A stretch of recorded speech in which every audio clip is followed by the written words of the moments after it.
Hello friends, welcome to our channel. So విలేజ్లో ఉన్నాం. So నార్మల్గా కొన్ని విలేజెస్ కూడా టౌన్లో కలిసిపోయి బాగా డెవలప్ అయ్యాయి. ఇప్పుడు అమ్మ వాళ్ళ ఊర్లో ఉన్నాం అన్నమాట. సో అవన్నీ కూడా చూస్తూ ఉంటే చాలా పాత జ్ఞాపకాలు గుర్తొస్తూ ఉంటాయి ఎప్పుడైనా మనం వెళ్ళినప్పుడు. సో మా పూజ ఎలా చేస్తుందో చూడండి ఇక్కడ.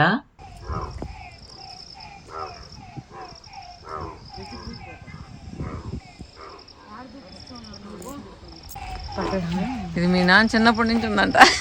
ఇప్పుడు అదే గవ్వక్కని తీసుకురావడానికి చూడు. నువ్వు కూడా ఎక్కువ పలగాడు అడగబో, స్ట్రాంగ్గా ఉందలే చూడు. దాని మీద ఎక్కుతా నేను అటు పక్క వద్దొద్దమ్మా, తెస్తారండి, తల తెస్తారండి. సో ఫ్రంట్ వెళ్ళాలంటే కొద్దిగా వాటర్ ఉన్నాయన్నమాట. అందువల్ల బ్యాక్ సైడ్ గేట్ నుంచి లోపలికి వెళ్ళాలని చెప్పి ప్రయత్నం చేశారు.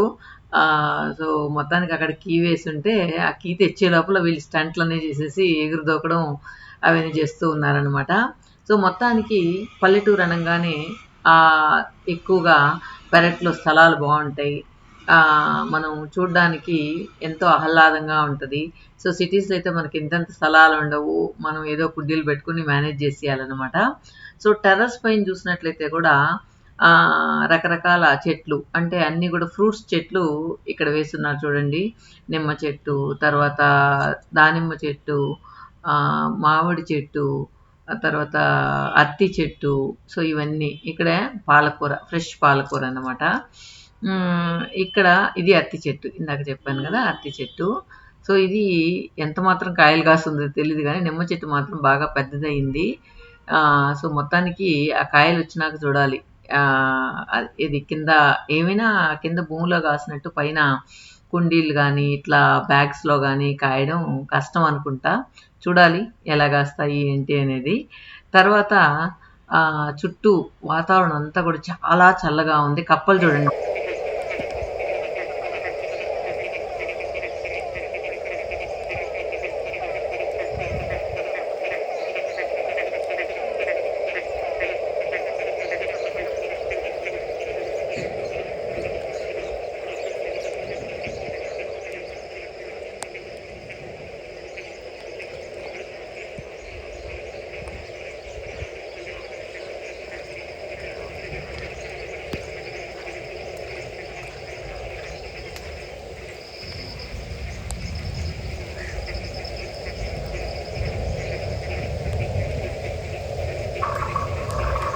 పల్లెటూరులో వర్షం వచ్చే ముందు కప్పలు భలే అరుస్తాయంట.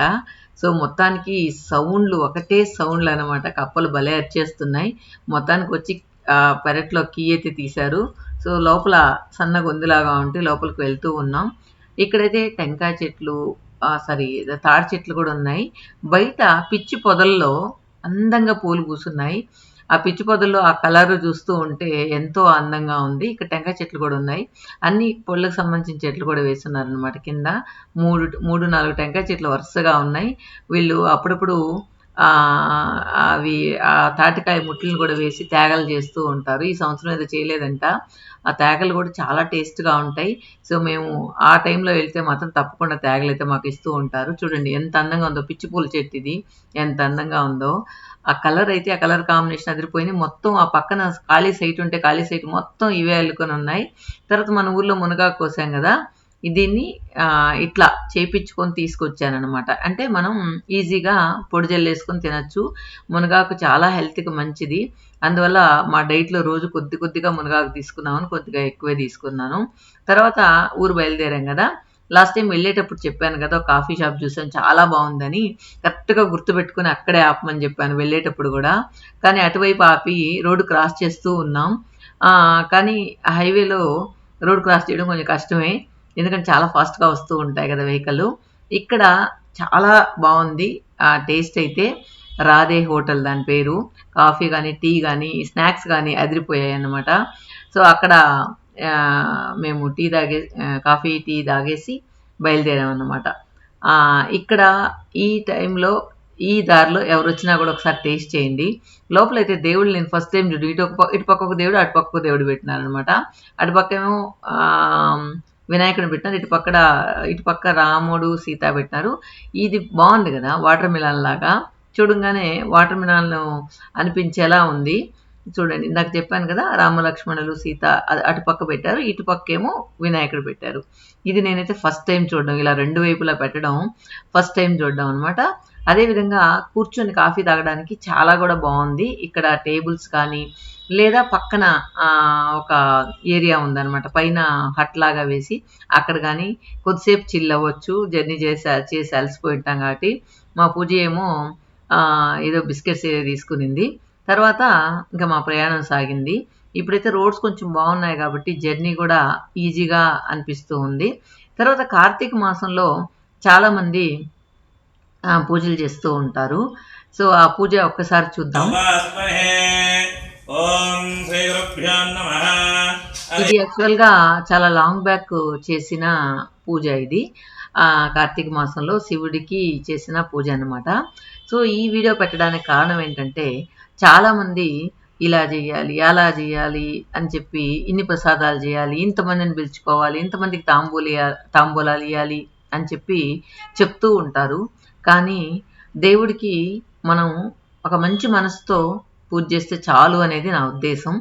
మనం ఎన్ని పలహారాలు చేసామా, ఎన్ని ప్రసాదాలు పెట్టామా, లేదా ఎంతమందికి తాంబూలం ఇచ్చామా అనేది ఇంపార్టెంట్ కాదు అని అనిపించింది. ఏదైనా మనం భక్తి శ్రద్ధలతో మన ఇంట్లో ఉన్న చిన్న వస్తువైనా, చిన్న ప్రసాదమైనా పెడితే చాలు అని అనిపించింది. సో చాలామంది లేని వాళ్ళు కూడా తాపత్రయం అన్నమాట, ఏదో పూజలు చేసేసి, ఏదో అందరికీ బ్లౌజులు ఇచ్చేసి, అందరికీ తాంబూలాలు ఇచ్చేసి ఇలా చేస్తే మనకు బాగా కలిసి వస్తుంది అని చెప్పేసి వాళ్ళ నమ్మకం. ఇప్పుడు పూజ చూద్దాం, ఆ మంత్రాలు వింటూ ఆ పూజని చూసేద్దాం. ఓం సోలపాణినే నమః, ఓం కట్వాంగినే నమః, ఓం విష్ణువల్లభాయ నమః, ఓం త్రివిష్టాయ నమః, ఓం అంబికానాథాయ నమః, ఓం శ్రీకంఠాయ నమః, ఓం భక్తవత్సలాయ నమః, ఓం భవాయ నమః, ఓం సర్వాయ నమః, ఓం త్రిలోకేశాయ నమః, ఓం శ్రీకంఠాయ నమః, ఓం శివాయ నమః, ఓం ఉగ్రాయ నమః, ఓం భీమాయ నమః, ఓం కపాలినే నమః, ఓం కామాలయ నమః, ఓం అంధకాసురసూదనాయ నమః, ఓం గంగాధరాయ నమః, ఓం లలాటాక్షాయ నమః, ఓం కాళకాలాయ నమః, ఓం కృపానిధే నమః, ఓం భీమాయ నమః, ఓం వరదహస్తాయ నమః, ఓం మృగపాణియే నమః, ఓం జటాధరాయ నమః, ఓం కైలాసవాసినే నమః, ఓం కవచనే నమః, ఓం కఠోరాయ నమః, ఓం త్రిపురాంతకాయ నమః, ఓం భ్రాంగాయ నమః, ఓం శవారూఢాయ నమః, ఓం భస్మోద్ధూళిత విగ్రహాయ నమః, ఓం సామప్రియాయ నమః, ఓం సర్వమయాయ నమః, ఓం త్వయీమూర్తయే నమః, ఓం అనీశ్వరాయ నమః, ఓం సోమసూర్యాగ్నిలోచనాయ నమః, ఓం నవిషే నమః, ఓం యజ్ఞమయాయ నమః, ఓం సోమాయ నమః, ఓం పంచవక్త్రాయ నమః, ఓం సదాశివాయ నమః, ఓం విశ్వేశ్వరాయ నమః, ఓం